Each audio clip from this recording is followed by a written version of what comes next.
Wayne Harris, the rider of Mahia, and as we saw it quite clearly, Shane Dye on the winner come across and smacked him on the nose and then eased out a bit.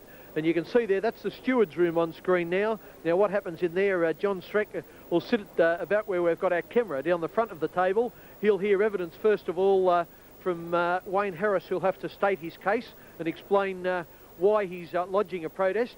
Then Shane Dye will be given the opportunity to answer his claims.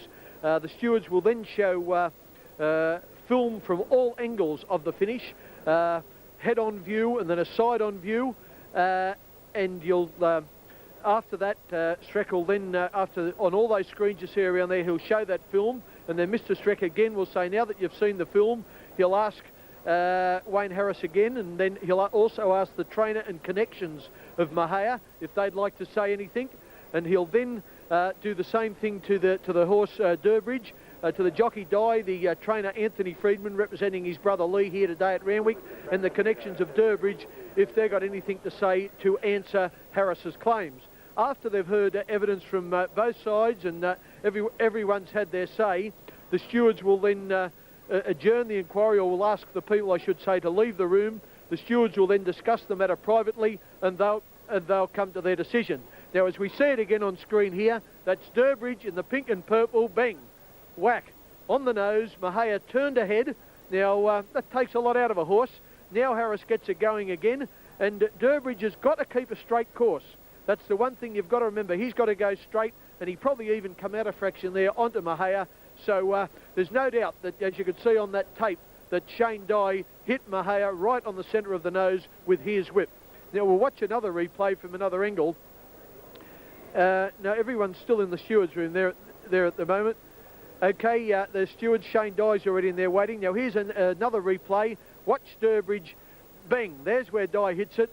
Mahia turns ahead. It's certainly, she certainly felt it. Now she's a big game mare. She gets going again, but the damage is possibly done. Now it's up to the stewards to decide whether that interference caused to Mahia is enough to alter the placings of the race, whether that cost a victory. And that decision is totally in the hands of John Streck and his panel. And, well, we'll then either hear whether the protest of Wayne Harris has been upheld. If it has been, the placings will be changed and Mahia will become the winner. If it's dismissed, well, Durbridge keeps the race. Okay, let's go through these tapes on the Epsom handicap. I'm actually just getting them up when I cross there, but number 1 Corndale is a 15-1 chance. 2 Prince of Praise is at 25-1. Deposition, Mick Dittman's mount, I thought it might even be shorter, is at 7-1. Number 4 Kingston Bay is at 11-1. Number 5 Quedado is out to open up big on the tote. Bookies won't have him at quite that price. He's at 12-1. Flitter is early favourite on the tote. Flitter, my pick, is at 5-1. Ghost Story, ridden by Kevin Moses, a very, very big chance, is at 8-1. Number 8, Golden Sword from Melbourne, a popular tip on course, is a 9-1 chance. Kenny's Best Pal, another Melbourne horse, TAB number 9, is at 16-1. Osmart, who will get back in the field. Osmart is also a 16-1 chance. She'll be near last early, but she's likely to rattle home. TAB number 11, Double Malt, is one of the roughies at 40-1. W Bet is exactly the same price at 40-1. I've got to turn her all the way up. She'll be ridden by Ken Russell, an experienced jockey who will have no pre-race nerves, and he'll give her every possible chance. TAB number 13, My Diamond Rouge, is a 60-1 chance. Bella Snap, who's like to have a little bit of trouble at the mile, is also at 60-1. Telesto, who races in the same colours as Fraternity, who won the Champion Stakes earlier in the day. Telesto, Shane Dye's mount. Shane showed his inform there on Durbridge. Telesto is at 10-1. The horse after him, Idea, is a 33-1 chance. Probably should be longer on his last start. He was beaten easily at Gosford, so it's hard to see him winning this race here. Then we get to a few of the roughies. Mighty Tango is at 50-1. Mighty Tango will be ridden by Neil Ray. Take the Road, one of the Freedman stable runners, TAB number 18, is an 80-1 chance. I couldn't back her, but she's probably got as much chance as some of the roughies. Cohort is at 33-1. I think he's probably the best hope of the roughies. He's a stablemate of Deposition, the favourite. And the Perfume Garden, trained by Bart Cummings, is at 20-1. We'll get it down to 20-1 for the Perfume Garden. A little bit haphazard there, but we've got them all right. Fritter is favourite at 5-1, actually showing $6.20. Sterlo, we're going to start doing something here. I've got my cash on Fritter. Kenny, the protest here is not going to have any influence on us unless they prevent 9th and 10th up to 1st and 2nd. We're dying badly here, desperation stage. We're getting closer to the exit, Fatty. What's going to get us out in the Epsom? Well, big news on that last race, of course. There's been a protest issued by me on behalf of my horse, Silk Garley, the 9th horse, on the other 8 horses who finished in front of it on the grounds of running too fast for mine, and that's just not on. So that protest will come up a bit later. This race, Golden Sword is the big tip. Larry Cassidy to ride, trained by Johnny Marr down in Melbourne, but it's a marvellous horse at the mile, and the horses have been coming from behind today, which is a good sign, because Golden Sword will probably be about 8th or 9th round the turn, and it's got a big finish. So that's my tip. $10 straight out, Golden Sword. Yeah, Golden Sword it'll be 18th or 19th on the turn. I'm going for a horse. I'm actually changing from an earlier pick. I was going to go Flitter, but I'm going to go for the New Zealand horse Quidado. It's drawn wide. It's drawn 16, but it's got good form. It won the Queensland Guineas last preparation. I'm going to have 5 each way. It'll be at reasonable odds, and I know that the support here from the New Zealanders is very strong. They got a lot of money on early in the day trying to get the best price. I'm going to tumble in after them. I'm having 5 each way on them. And Kenny, what about the protest? Well, Sterlo, their boys are still in the room now, giving their evidence before Mr. Streck and his panel. And as we can see there's our shot from the room. They're actually looking at the head-on shot now. So obviously the boys have given their initial evidence, and now they're looking at the head-on shot of the finish of the Craven Plate. And I can tell you something, Slipper, Shane Dye, is a pretty good magsman, so he won't go down without a fight, and he'll have plenty to say in there. But he's certainly got a fight on his hands, because there was quite definite grounds for Wayne Harris to lodge his objection. But we won't dwell there. We'll have a break, then we'll come back with the result of the protest and more on the wide world of sports.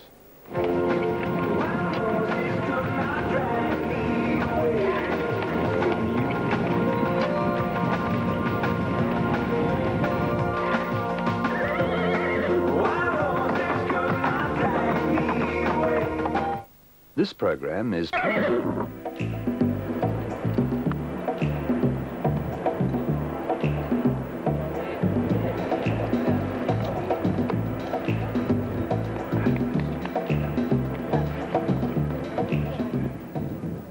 Okay, Ken Canada has the latest on the protest here at Randwick, race 5, the Craven Plate. Kenny.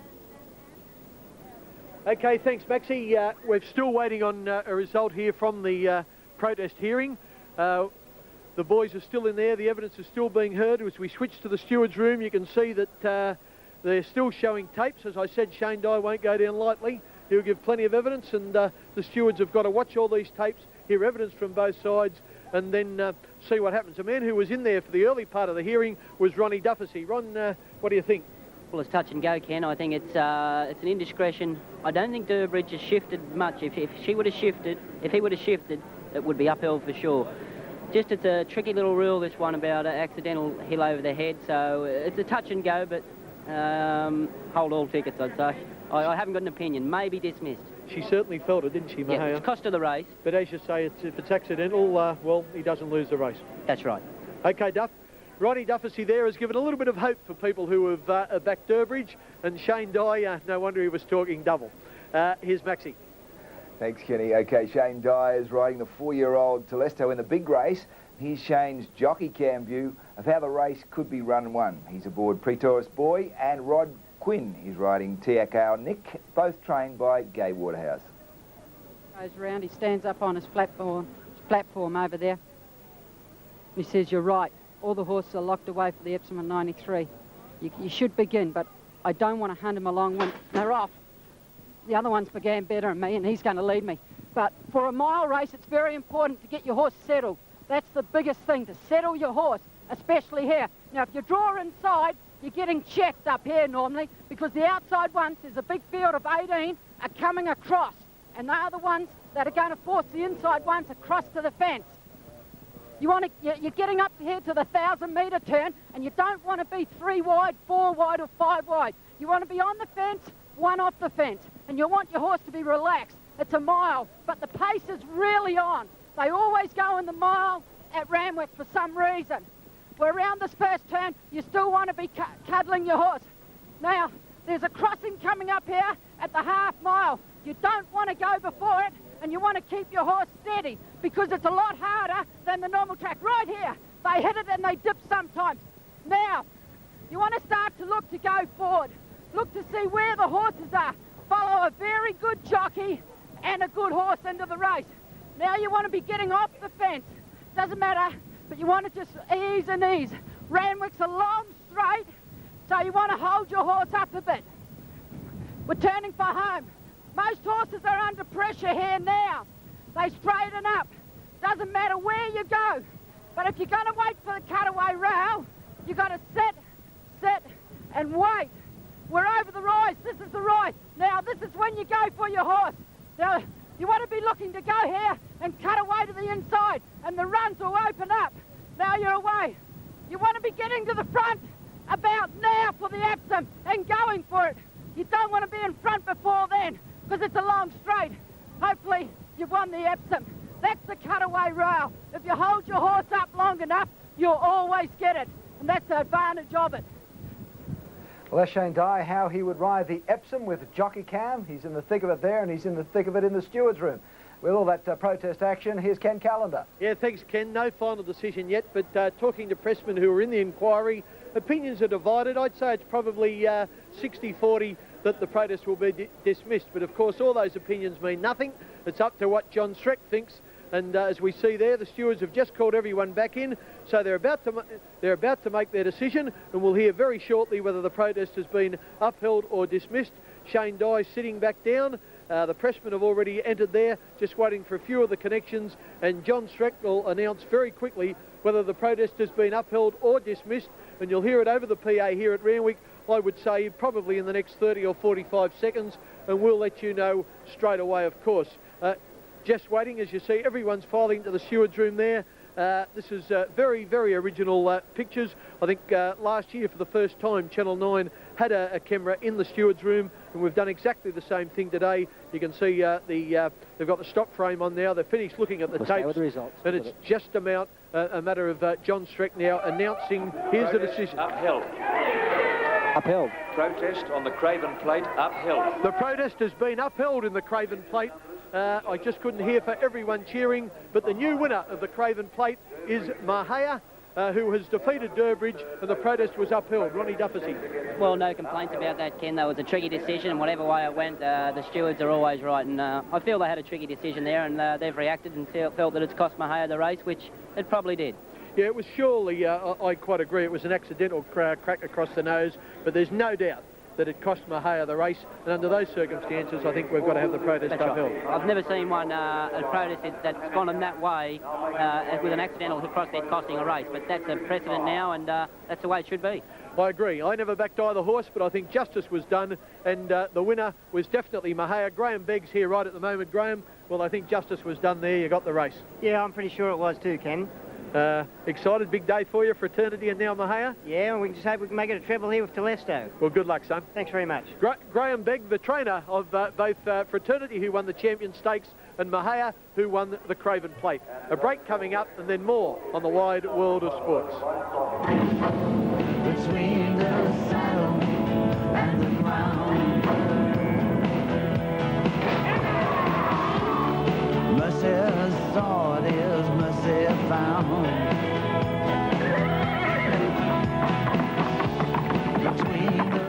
It's TV. Okay, back to Randwick, and we're just 14 minutes now off the start in one of Australia's most famous races, the Epsom Handicap, which had its beginnings in 1865. That's the scene as the runners parade. Jockeys will shortly come across the lawn to mount up, and this capacity field of 20 will go onto the track to do battle for the $400,000 in prize money.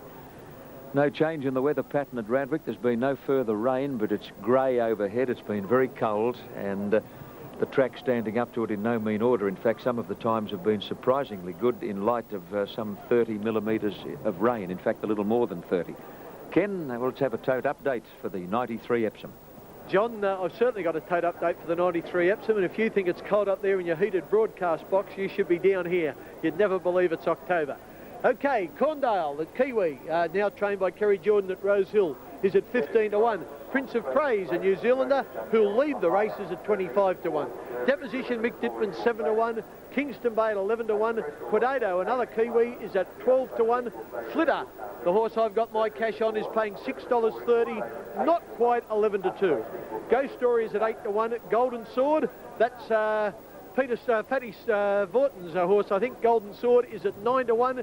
Kenny's Best Pal at 20s, Osmart 16, Double Malt 40, W Bet 40, My Diamond Rouge 60, Bella Snap 50, Telesto 10, Idea 33, Mighty Tango 40, Take the Road 66, Cohort 33, and the Perfume Garden 20. Of course, Peter Sterling's on Quidado and Fatty Vorton on Golden Sword. Well, we can see all the horses going around the mounting yard there, and that is Kingston Bay in the first there, and coming along next is Flitter. Flitter in the black and orange TAB number 6, ridden of course by Jimmy Cassidy, and I just desperately need her to win, or I'm getting a bit short of funds. Here's Tappy. Righto, Ken, all riders in the saddle now, and the 20 runners are parading in the birdcage at Randwick. There's a good close-up of Mick Dittman, who's riding Deposition, one of 5 runners in the race owned by the Chicken Kings, Jack and Bob Ingham. Now, Corndale's rider, Wayne Harris, who won the previous race on protest on Mahia, will be the jockey cam horseman in the Epsom Handicap. And Corndale is trained by an expatriate New Zealander, Kerry Jordan, at Rose Hill.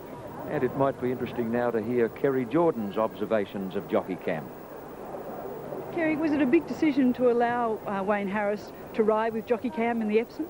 I suppose it was, Anne-Marie, but I had a good talk to Wayne and Mr. Shrek as well, and Wayne assured me that he felt no discomfort. Wayne's a very mature jockey, as you know, and he felt as if it wasn't going to distract them in any way, shape or form, so I was quite happy to go with it. Have you been sussing out the path of jockey cam today? No, I haven't had a chance really, Anne-Marie. I've sort of been busy with my own runners, but I had a quick word with Rodney Quinn immediately after the race that he used in the Spring Champion Stakes on Matrina Man, and he was of the opinion that you don't even know it's there, so that's good. Well, the result has been absolutely fabulous. Everybody at the course is talking about it, and I'm sure if Corndale comes through the field, then the result will be great pictures. Yeah, well, you know, like we've got to be doing something to really promote this industry that we're all involved in, and if this helps get people to the track and betting and interested in racing in general, then it's good, isn't it? I'm sure the public will be very grateful for your decision. Thanks very much. Thank you. Good on you, Kerry Jordan. Lovely to hear a man who has the interests of his industry at heart, and he was more than happy to cooperate by allowing his jockey to wear jockey cam in the interests of the promotion of this great sport of thoroughbred racing. And the runners are moving onto the track for the Epsom Handicap, sponsored again by Northwest Airlines, prize money of $400,000, and we're 9 minutes away. There's Telesto, Shane Dye on board, going onto the track now. Here is one of Jack and Bob Ingham's 5 runners. This is number 16, Idea, the rider Morris Logue. Now, when you put as much money into the business as Jack and Bob Ingham have, it's a lovely and rewarding thing that they are able to have 5 runners in a race of this stature. But from a commentator's viewpoint, it's most undesirable because the Inghams have 5 sets of registered colours. All 5 sets are being used today. But the problem is the horse that today is carrying the 4th or 5th set last start might have carried the 1st or 2nd sets. And it really does present a bit of a headache for the callers. And I know my colleagues have been joining me today and having a little bit of a whinge about it. Anyway, we'll just have to study them up and hope they don't pack up too tightly in the Epsom, although it's a race in which they usually do race like a tin of sardines. Righto, folks, we're 8 minutes off the Epsom Handicap. We take this break and then back to Randwick for the big mile.